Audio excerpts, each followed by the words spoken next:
आपके लिए ऑलरेडी तो आपके लिए बाहें फैला के खड़े हैं। आप क्या आपको सलूट मार के कहें कि यस सर आपके हुक्म की तामील करते हैं। बड़ी मज़ाक़ा ख़ेज़ बात मुझे लगती है कि जब हम मुज़ाकरात की बात कर रहे हैं और जब हम नेशनल इश्यूज़ को रिज़ॉल्व करने की बात कर रहे हैं तो हम क्या चाहते हैं कि क्या अपोजिशन जो है, पीटीआई जो है, या उनके जो सपोर्टर्स हैं, उनके इंटेलेक्चुअल्स हैं साथ साहब जैसे, वो क्या ये समझते हैं कि ये जो इतने बड़े नेशनल लेवल के डिसीजंस हैं, या वो ये समझते हैं कि हुकूमत जो है वो क्या कोई जोक है कि हुकूमत जो है वो 6-6 हफ्ते इंतज़ार करे तहरीक इंसाफ का और तहरीक इंसाफ हुक्म दे, हुक्म आयद करे तो फिर उसको मुज़ाकरात नहीं कहते। अगर तो ये चाहते हैं कि तहरीक इंसाफ हुक्म आयद करे और उस हुक्म की तामील में जो है वो हुकूमत उनको सलूट मार के कहे यस सर, तो ये इसको फिर मुज़ाकरात नहीं कहते। फिर अपना जुमला दुरुस्त कर लें, अपनी बात दुरुस्त कर लें, फिर ये ना कहें कि हम मुज़ाकरात करना चाहते, फिर ये कहें कि हम हुक्म देना चाहते हैं और हम चाहते हैं कि आप हमारे हुक्म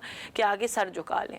सो वी नीड टू अंडरस्टैंड, मुज़ाकरात जब होते हैं उसमें डायलॉग होता है, उसमें 10 चीज़ें डिस्कस होती हैं और मुझे तो ये भी नहीं समझ आ रही।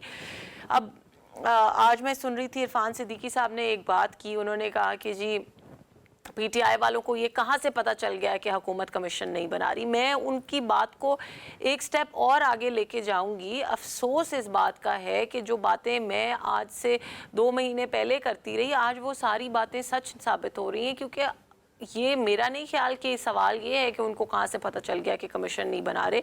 सवाल ये है कि वो ये मुज़ाकरात कभी चाहते ही नहीं थे। नहीं, सवाल कभी एक बहाना, कभी दूसरा बहाना। देखिए अली, नहीं, मैं इस पे बिल्कुल कमेंट नहीं करूंगी, क्योंकि बात ये है कि ये स्टांस बड़ी क्लैरिटी के साथ सिद्दीकी साहब ये स्टांस बड़ी क्लैरिटी के साथ बता चुके हैं कि उस पर मुशावरत हो रही है और हम उसको कंसिडर कर रहे हैं। जब हतमी फैसला आएगा तो पीटीआई को भी कन्वे कर दिया जाएगा, मीडिया को भी कन्वे कर दिया जाएगा।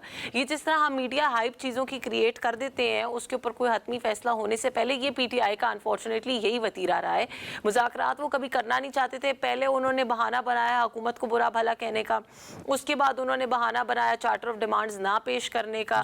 अब जब वो हो गया, सब हो गया, भाई आपने किसी के आगे अपनी चार्टर ऑफ डिमांड्स रखी हैं, अभी 6 या 7 आई थिंक वर्किंग डेज हुए हैं उस चार्टर ऑफ डिमांड्स को और जो लास्ट मीटिंग थी उसको, तो आप क्या चाहते हैं? उनको भी तो उनका टाइम, आपको जो शख्स 6 महीने से ये ऐलान करता फिर रहा था कि मैं मुज़ाकरात कर रहा हूँ, उसको चार्टर ऑफ डिमांड्स, हालांकि वो अनाउंसमेंट की भी थी, उसके बावजूद चार्टर ऑफ डिमांड देने में 3 हफ्ते लगे।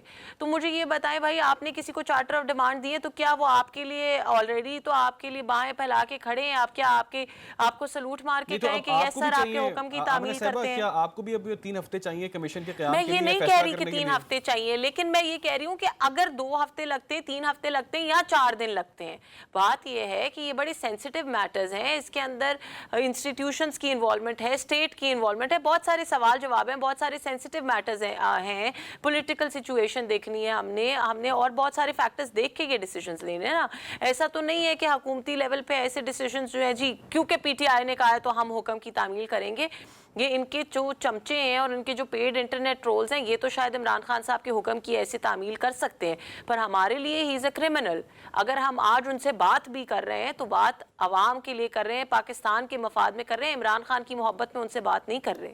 तो इसलिए खुदारा इस चीज़ को समझें कि जब एक अच्छे नोट पे बात करनी है, जब मुज़ाकरात करने हैं, मुल्क की बेहतरी के लिए मुज़ाकरात करने हैं, तो अगर आपको टाइम लग सकता है तो दूसरे को भी टाइम लग सकता है। कभी for once in life please leave your double standards behind. हमेशा आपका कुत्ता कुत्ता और हमारा कुत्ता कुत्ता और आपका कुत्ता टॉमी हमेशा नहीं हो सकता।